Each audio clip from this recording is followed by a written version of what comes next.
자녀가 보라색 응원봉을 들고 다닐 때 솔직히 이런 생각 드셨죠? 저 돈으로 적금이나 들지. 아이돌 팬질에 돈 낭비하는 거 아니야? 그 마음 틀린 게 아닙니다. 그런데 여러분, 그 보라색 응원봉이 서울에 1조 2천억 원을 벌어다 줬습니다. 단 이틀 만에요. 26만 명이 광화문을 가득 채웠습니다. 서울 도심은 33시간 동안 멈췄어요. 넷플릭스가 190개국에 동시 생중계를 했고 호텔 방값은 하룻밤 사이에 4배 가까이 폭등했습니다. 이 숫자들만 봐도 뭔가 범상치 않다는 느낌이 오시죠? 왜 1조 2천억이 가능한지, 그 돈이 어디서 어떻게 만들어졌는지 오늘 그 진짜 구조를 낱낱이 밝혀드리겠습니다. 오늘 말씀드릴 진실은 3가지입니다. 첫째, 1조 2천억 원이 만들어지는 다층 파급 구조. 둘째, 넷플릭스 생중계가 단순한 방송이 아닌 이유. 셋째, 테일러 스위프트와 비교했을 때 우리가 매 공연마다 놓치고 있는 것. 3가지를 다 들으시고 나면 이 공연을 보는 시각이 완전히 달라지실 겁니다. 첫 번째 진실입니다. 대부분의 사람들은 이렇게만 알고 있습니다. BTS 공연이 크게 열렸구나. 팬들이 굿즈 사고 응원봉 샀겠지. 맞습니다. 그런데 그게 전부라면 1조 2천억이라는 숫자는 절대로 나올 수가 없어요. 이번 광화문 공연은 무료 공연이었거든요. 티켓이 없었습니다. 티켓이 없는데 1조 2천억이 가능하다는 게 처음엔 이해가 안 되실 겁니다. 정제학에는 순수 효과라는 개념이 있어요. 쉽게 말씀드리면 이렇습니다. 돈이 한 곳에 들어오면 그게 끝이 아니라 계속 다른 곳으로 흘러가면서 몇 배로 불어난다는 거죠. 잔잔한 물에 돌 하나를 던지면 파문이 퍼지듯이요. BTS가 바로 그 돌멩이였습니다. 첫 번째 파문은 숙박입니다. 광화문 인근 호텔 객실 요금이 얼마나 올랐는지 아십니까? 평소 20만 원짜리 방이 80만 원이 됐습니다. 4배예요. 그리고 그 방들이 전부 찼습니다. 서울 시내 호텔들이 공연 일주일 전부터 만실 상태였어요. 이게 다 1조 2천억의 구성 요소입니다. 부산 공연 일정이 발표된 직후에는 더 극적이었습니다. 공연 주변 숙박료가 평소의 3배 반으로 뛰었어요. 그리고 부산이 단 하루 만에 전 세계 여행 예약 사이트에서 검색량이 2400% 폭등했습니다. 2400%. 이 숫자 잠깐 멈추고 생각해 보셔야 합니다. 아티스트 이름 하나가 도시 전체의 관광 수요를 하루 만에 24배로 만들어버린 겁니다. 서울도 마찬가지였습니다. 투어 발표 직후 48시간 만에 서울에 대한 해외 검색량이 160% 급증했어요. 이게 단순한 검색이 아닙니다. 비행기 티켓을 알아보고 호텔을 예약하고 여행 경비를 준비하는 사람들이 생겨나는 거예요. 검색 하나하나가 곧 돈으로 연결되는 구조입니다. 두 번째 파문은 교통과 요식업입니다. 전 세계에서 팬들이 날아옵니다. 부산대학교 한국학교수 시더바오 세이지 교수가 직접 블룸버그와의 인터뷰에서 이렇게 말했습니다. BTS는 스위프트처럼 팬들이 공연을 보기 위해 수천 킬로미터를 이동하는 동기를 부여할 수 있다고요. 팬들이 비행기를 탑니다. 택시를 탑니다. 지하철을 탑니다. 그 이동 비용이 전부 경제효과로 잡힙니다. 광화문과 명동 일대 카페와 음식점에는 캐리어를 끌고 온 해외 팬들이 공연 며칠 전부터 몰리기 시작했습니다. 식당 주인들이 BTS 특수라는 말을 쓰기 시작했어요. 한 카페 사장님은 인터뷰에서 평소 주말보다 3배 이상 팔렸다고 하셨습니다. 커피 한 잔, 식사 한 끼가 모두 합산돼서 1조 2천억을 이루는 거예요. 세 번째 파문은 굿즈와 면세점 소비입니다. 동식 굿즈 하나에 적게는 몇만 원, 많게는 몇십만 원이에요. 그걸 해외에서 온 팬들이 여러 개씩 삽니다. 그리고 어차피 한국에 왔으니까 화장품도 사고 전자제품도 삽니다. 면세점 매출이 동시에 올라가는 거죠.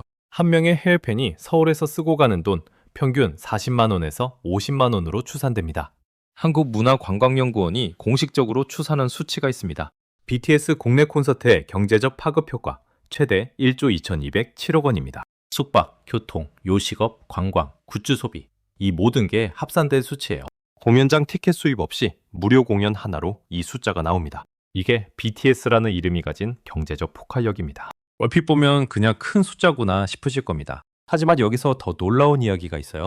이 1조 2천억이라는 수치에 포함되지 않은 것들이 있거든요. 넷플릭스 생중계 수입이 빠져 있습니다.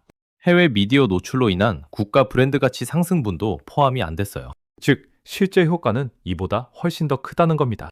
이 구조를 한 문장으로 정리하면 이렇습니다. BTS라는 이름이 서울에 오고 싶다는 욕망을 전 세계 팬들에게 심어주고 그 욕망이 소비로 전환되는 순간 돈이 터지는 거예요. BTS는 단순한 가수가 아니라 서울이라는 도시를 판매하는 살아있는 관광 플랫폼인 겁니다. 두 번째 진실입니다. 대부분의 사람들은 이렇게만 알고 있습니다. 넷플릭스에서 BTS 공연을 중계했구나. 요즘 스트리밍이 잘 되니까 그랬겠지. 그런데 이건 그냥 방송 중계가 아니에요. 넷플릭스가 190개국의 동시 생중계를 한 건 이번이 처음입니다. 넷플릭스 플랫폼 역사상 한국 가수 단일 공연으로는 최초의 글로벌 생중계 사례예요. 최대 동시 접속자 수를 5천만 명으로 예상했습니다.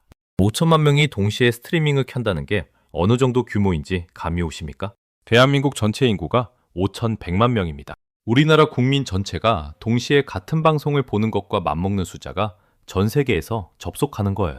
이건 컨텐츠가 아닙니다. 전 세계 인터넷 인프라에 동시에 부하가 걸리는 실험입니다. 그러면 넷플릭스는 왜 이 중계에 수백억 원을 썼을까요? 넷플릭스가 독점 중계권에 얼마를 지불했는지 공식적으로 밝히지 않았습니다.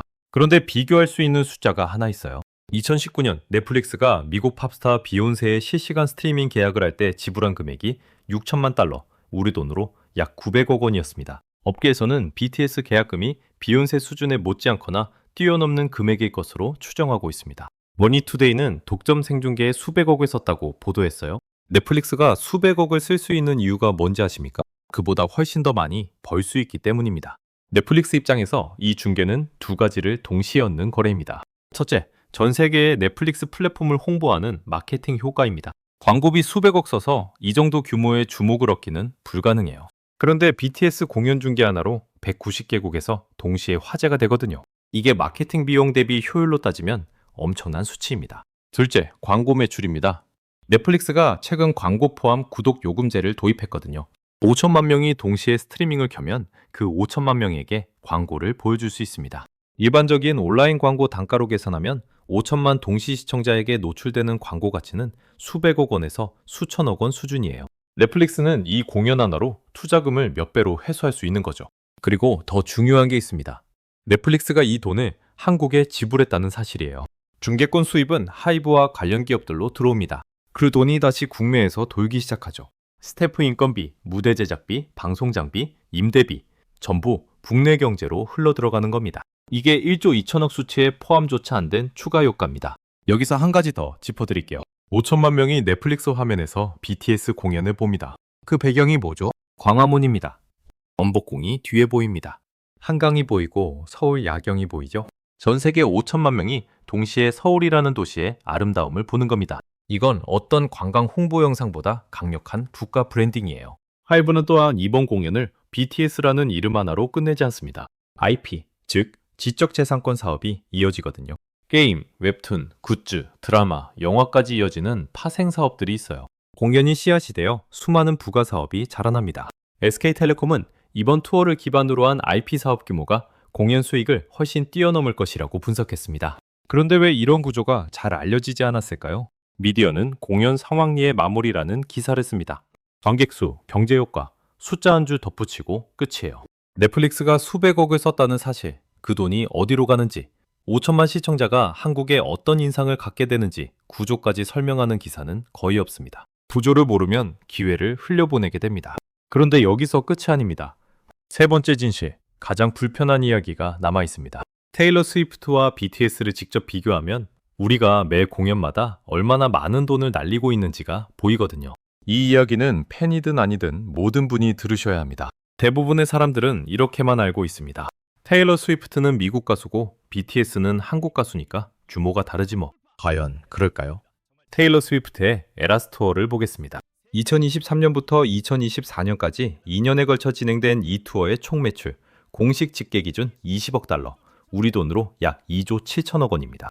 역대 단일 아티스트 투어 최고 매출 기록이에요. 에라스 투어 총 동원 관객이 1016만 명입니다. 2년 동안 66회 공연에서요. 그런데 BTS 이번 월드 투어 아리당을 보면 34개 도시 88회 공연이 예정돼 있습니다. 단일 연도 기준으로는 에라스 투어 기록을 뛰어넘을 수 있는 규모예요. 포브스가 직접 말했습니다. 역사상 가장 광범위한 투어 중 하나로 한국 가수 월드 투어의 새로운 기준을 제시할 것이라고요. CNN은 BTS가 돌아왔다며 기대감을 드러냈습니다. 그리고 BTS 월드 투어 전체 경제효과 추산치가 나와 있어요. 2,680억 달러, 우리 돈으로 약 400조 원에 달하는 숫자가 나왔습니다. 34개 도시 전체에 나눠지는 효과지만 그 시작이 서울이고 서울에서 가장 큰 파문이 일어난다는 건 분명합니다. 그런데 여기서 불편한 진실이 나옵니다. 테일러 스위프트가 2조 7천억을 벌 수 있었던 결정적인 차이, 그게 뭔지 아십니까? 노래 실력? 팬의 숫자? 물론 그것도 맞습니다. 하지만 경제적 구조에서 보면 답이 다릅니다. 공연장입니다. 테일러 스위프트가 이용할 수 있었던 공연장과 BTS가 이용할 수 있는 공연장이 근본적으로 달랐어요. 미국에는 5만석, 7만석 규모의 대형 스타디움이 전국에 깔려 있습니다. 테일러 스위프트는 그 공간을 꽉 채우면서 회당 수백억 원의 매출을 냈어요. 일본도 마찬가지예요. 도쿄에만 3만석 이상 공연장이 5곳 이상 있습니다. 요코하마 닛산 스타디움은 7만 5천 명을 수용하죠. 싱가포르는 5만 5천석 국립경기장을 활용해 대형 공연을 유치하고 공연과 관광을 연계해 경제 효과를 극대화하고 있습니다. 그러면 한국은요? 한국의 대중음악 공연에 특화된 전문 공연장은 사실상 없습니다. KSPO 돔이 있지만 15,000석이에요. 인스파이어 아레나도 15,000석입니다. 이게 전부예요. 2만석 이상을 수용할 수 있는 대중음악 특화 전문 공연장이 대한민국에 단 한 곳도 없는 겁니다. 그러니까 이번 광화문 공연이 시내 광장에서 열릴 수밖에 없었던 겁니다.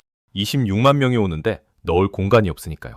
그리고 실외 무료 공연은 매출 구조가 완전히 달라집니다. 실내 유료 공연에서 발생하는 티켓 수입을 원천적으로 포기하게 되는 거예요. 테일러 스위프트는 티켓 평균가가 29만 원이었고 재판매 시장에서는 400만 원대까지 올라갔습니다. 그 수입이 고스란히 아티스트와 공연 기획사로 갔죠. 서울 월드컵 경기장이 있지 않냐고요? 잔디 훼손 우려 때문에 활용에 제약이 있습니다. 콘서트를 자주 열면 잔디가 망가지거든요.